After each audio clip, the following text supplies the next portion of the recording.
Now joining us here in Washington, a key Republican on the Senate Judiciary Committee, Lindsey Graham.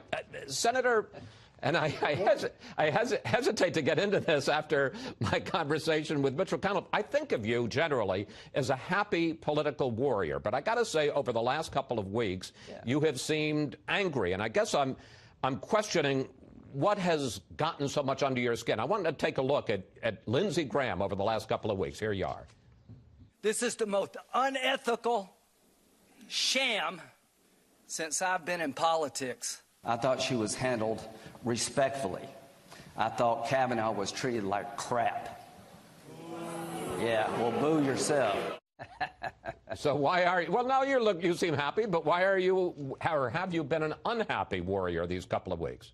I'm happy because the effort to humiliate and railroad a man I've known for 20 years who's never been banned from a mall, unlike Roy Moore, failed.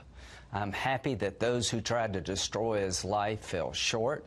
I'm glad those who tried to overturn the rule of law and replace it with mob rule lost.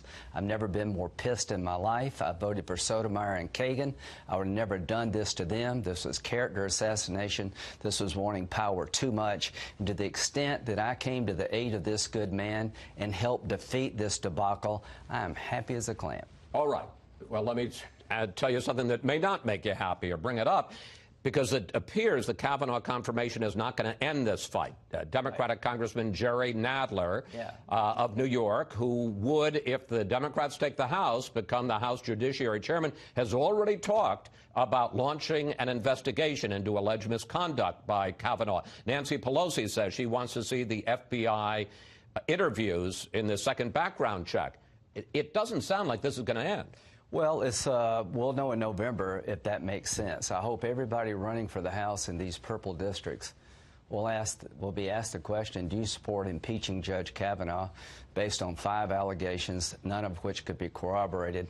Do you want an outcome so badly that you would basically turn the law upside down? All I can say is that this is going to the streets at the ballot box. I've never campaigned against a colleague in my life. That's about to change.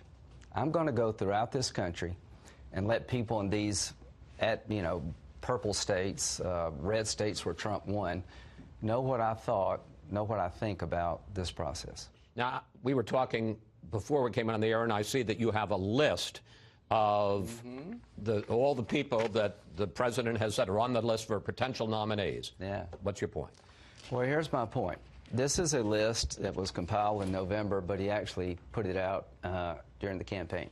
There are 20-something people on this list. I'm asking Chuck Schumer, name 5, name 3, name 1 that would be okay with you. Brett Kavanaugh was a mainstream judge. I would have chosen him if I'd been president. Bush supported him. Everybody running for president on our side believed that Brett Kavanaugh and Neil Gorsuch were outstanding conservative jurists. The other side wants to cancel the election. So, Chuck, you want somebody new. Look at this list and see if there's anybody you agree to. But what you want to do, Senator Schumer, is to overturn the election, and you pick the judges. We're not going to let you pick the judges. If you want to pick judges, then you need to win the White House. When Obama won, I voted for 2 judges that he picked. So, Chuck Schumer, name 1 person on this list you think's acceptable. There is a tough column in the New York Times today that attacks you. I want to put some of it up. Frank Bruni writes, I can't think of another Republican whose journey from anti-Trump outrage to pro-Trump obsequiousness was quite so illogical or half as sad. And he suggests that you are auditioning to replace Jeff Sessions as Attorney General. Your response, sir? Frank, you don't know what you're talking about. In your world, Frank, it's a noble cause to destroy a judicial candidate who's conservative, whether it be Thomas, Alito, Bork, now Kavanaugh. I'm bipartisan when it makes sense. I try to have a good disposition because I like my job, but don't mistake that I don't care about the conservative cause. So if I made you upset because I would not legitimize McCarthyism, then good. And I think I can survive in South Carolina. Senator Graham, thank you. Always good to talk with you, sir. You. And I'm glad to see you're back in a good mood. I'm in a good mood, and I like Ben Cardin. There you go. Now, is it true you're going, for all this talk about you and obsequiousness, are you going to go play golf with the president today?